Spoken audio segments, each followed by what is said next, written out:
Senator Deacon, Nova Scotia. Thank you, Your Honor.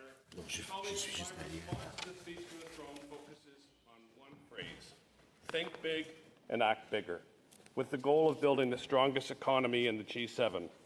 Our King's speech identified 5 priority areas where progress is critical if we're going to become the G7's strongest economy. These being, 1, building an industrial strategy that will make Canada more globally competitive while fighting climate change. 2, protecting Canada's sovereignty by rebuilding, rearming, and reinvesting in defence. 3, positioning Canada as the world's leading hub for science and innovation. 4, catalyzing new investments to create better jobs and higher incomes. And 5, deploying technology to improve public sector productivity. Hearing these commitments caused one sentence from the Prime Minister's mandate letter to Cabinet to echo in my mind, and I quote, "Over the coming weeks, I will look to each of you to identify key goals and measures of success on which to evaluate the results you will achieve for Canadians," end quote. The Prime Minister's promise of action is clear and enormously inspiring. We desperately need this intensity of focus on creating opportunities, jobs, and prosperity for Canada. However, thinking big and acting bigger is at odds with Ottawa's ingrained, risk-averse culture. Progress demands that we break down entrenched barriers and siloed thinking. There's no time to waste. This is our 1939 moment. So I'll focus on actionable ways to better enable ministers, their deputies, and their departments to think big and act bigger by modernizing competition policies, the regulatory system, procurement, and support to innovators. Let me begin by focusing on removing anti-competitive policies across the whole of government. Colleagues, I keep coming back to the topic of competition because it's what drives innovation, business investment, and productivity growth, creating the global competitiveness needed to improve our collective prosperity. Canada's failings were highlighted in the OECD's 2025 Economic Survey of Canada. The OECD recommended that Canada pursue a wide range of pro-competitive policy reforms, specifically linking our productivity shortfalls to our weak competition and business dynamism, stating that Canada has, and I quote, numerous policy and regulatory barriers to competition, end quote. These barriers exist because for 40 years, we've mistakenly thought that we needed big national champions to compete with big American and global businesses. However, the resulting oligopolies charged Canadians more, innovated less, invested less than they would have if we'd prioritized made-in-Canada competition. This is evidenced, in my opinion, by 4 decades of steadily declining productivity. Some of you might think that the substantive amendments to the Competition Act, endorsed by the Senate in the last Parliament, fixed Canada's OECD competition and productivity problem. They did not. Those changes only stopped the problem from getting worse. Put another way, the patient, our economy, has been stabilized, but remains bedridden. Too many anti-competitive, monopoly-entrenching rules remain across government. They must be addressed with urgency. To get healthy, federal departments, agencies, and crown corporations need to ensure that their policies and practices are pro-competitive. The Competition Bureau has been promoting this approach and achieved this approach to achieve this end for 5 years, but there's been no appetite. Colleagues, businesses will never be regulated into becoming customer-centric or globally competitive. Only robust, contestable markets can achieve those crucial goals. Olympians can attest to that. Regulations are a reactive measure to market failures, but too often they further entrench large incumbents who help to shape the rules, dig deeper moats of administrative burden that only the biggest can afford. Australia's Productivity Commission has been iterating on competition reforms since the 1990s. Their initial work 30 years ago delivered a permanent $52 billion Australian dollar boost to GDP worth over 5,000 Australian dollars per household. Australia shows what's possible when a country treats competition policy as an ongoing national economic and social priority. Canada should follow their whole-of-government approach to these policy changes. My recommendation, empower the Competition Bureau with the mandate and resources to identify anti-competitive policies across the whole of government.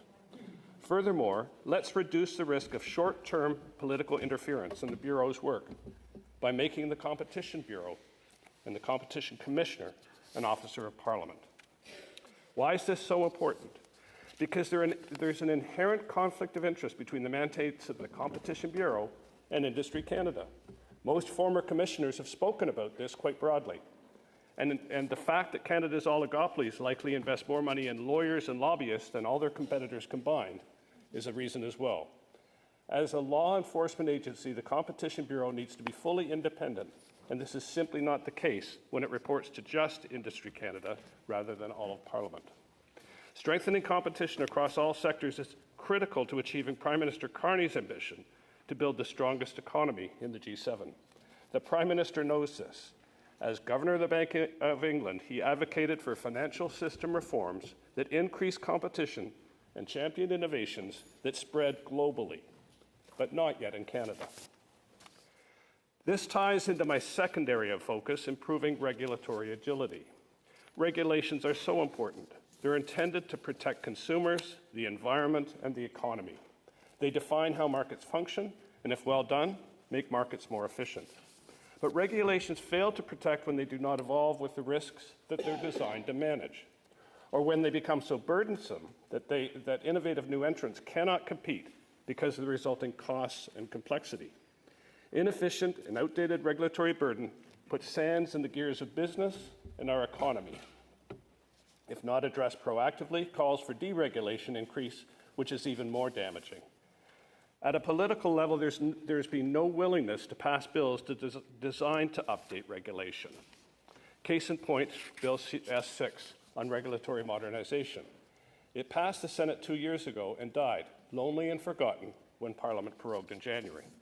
The work underlying S6 began in 2018. When legislative efforts to modernize regulations aren't prioritized by Parliament, it demotivates the public sector from driving initiatives. Simply, Canada regulates in decades, but technology, climate change, and other risks and opportunities change monthly. Our traditional regulatory processes are slow, exclusive, opaque, and they reliably trigger a lobbying resistance. At third reading of S6, I proposed an enhanced tool for our regulatory toolbox, one that has been successfully optimized in other jurisdictions, improving the speed and agility of rulemaking. It's called incorporation by reference. Incorporation by reference allows regulators to point to voluntary, consensus-based industry standards, developed in an inclusive, transparent, and agile manner. And these are equivalent to regulations. Standards already keep us safe in our homes, cars, airplanes, and offices. And unlike regulations, they're constantly updated. Yet this approach continues to be resisted by federal regulators, something I experienced again this morning in the briefing on C5. One amendment to the Statutory Instruments Act could allow for specific standards to be identified as equivalent to a given regulation without having to amend that regulation. This could be very helpful as we look to overcome interprovincial trade barriers. In Europe, EU legislators now request standards development organizations rather than regulators update existing or develop new standards to align with the requirements of new legislation. A similar process is already used at Health Canada for medical devices, so why not broaden its use? Senator Wu and I have worked on this file for the past 2 years and share a lot of enthusiasm about its potential. Last, we need to actively use regulatory sandboxes. These controlled environments bring regulators and innovators together so that regulators can learn about emerging innovations and ensure that regulations keep up as risks and opportunities change. Regulatory sandboxes play an important role of informing effective rules, especially where there's a complex web of competing regulatory responsibilities. But the proper application of these tools, like standards and sandboxes, is still not enough. Bureaucrats must become more risk-based, outcome-focused, if we're going to reduce innovation-killing burdens. My third area of focus is federal procurement. federal government procurement expenditures equal about 15% of GDP. The Canadian economy could be turbocharged by the government becoming the first and best customer for Canadian innovators. Currently, this is anything but the case.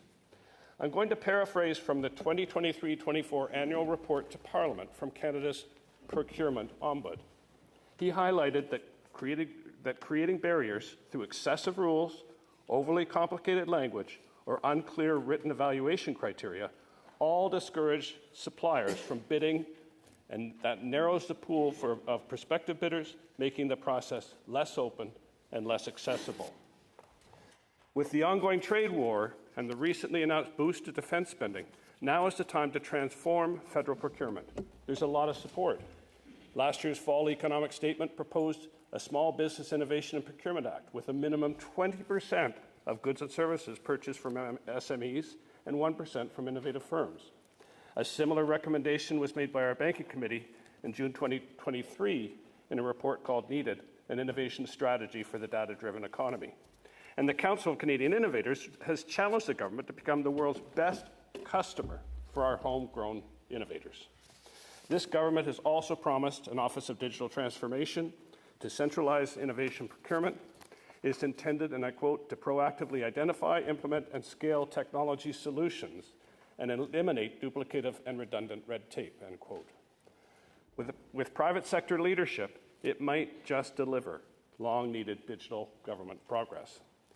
Leveraging defense spending for commercial applications by prioritizing dual-use infrastructure, technology, and equipment ensures efficient capital deployment for nation building.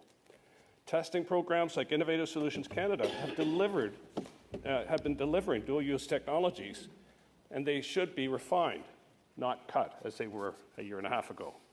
However, this program's second phase, called Pathways to Commercialization, does not fulfill its promise to fast-track successful companies to become pre-approved vendors. Instead, it wastes precious time when innovators need to be laser-focused on growth. To have an innovative economy, we need an innovative government.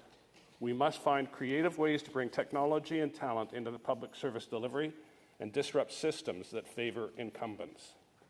That leads me to my final area of focus: investing in innovation to catalyze productivity growth.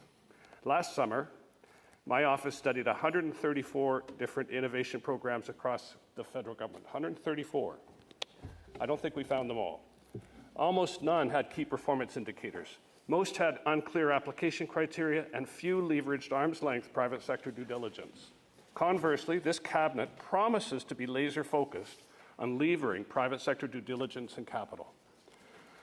I would challenge all public servants in Ottawa to work with proven accelerators and incubators who have and track and report key performance indicators. Organizations like Creative Destruction Lab, Bioindustrial Innovation Canada, Natural Products Canada, Venture Lab, and others are far better suited for investment decision-making than the public service. That's my opinion based on the KPI data I've seen and haven't seen, because it's not there. Talent and technology don't wait for governments. Our public service needs to embed private sector know-how instead of providing resistance. Lastly, remember that the only way we can afford to strengthen Canada's globally competitive research engine is to finally build a transmission that converts our world-leading ideas and intellectual property into Canadian opportunities, Canadian jobs, and Canadian prosperity. Colleagues, in conclusion, I'm thrilled that the priorities outlined in the speech from the throne detail a bold vision for economic growth. That's a tall order. To think big and act bigger requires that we break free from outdated practices by making our markets more competitive and contestable, by modernizing regulatory processes to make regulations more agile, by transforming procurement so Canadian innovators are empowered to drive innovation into government, and by ensuring Canadian ideas aren't just born here, but they're also commercialized and scaled globally from here. And colleagues, none of these ideas require any new government spending. Targeted efforts in these areas will go a long way towards building the strongest economy in the G7. We need to rethink how our programs are designed, how our rules are written, and how we measure success. Let's think big I believe that that changes how we compete, regulate, procure, and support innovation. If we do that, that will help us to act bigger. Canadians are counting on us. Thank you, colleagues.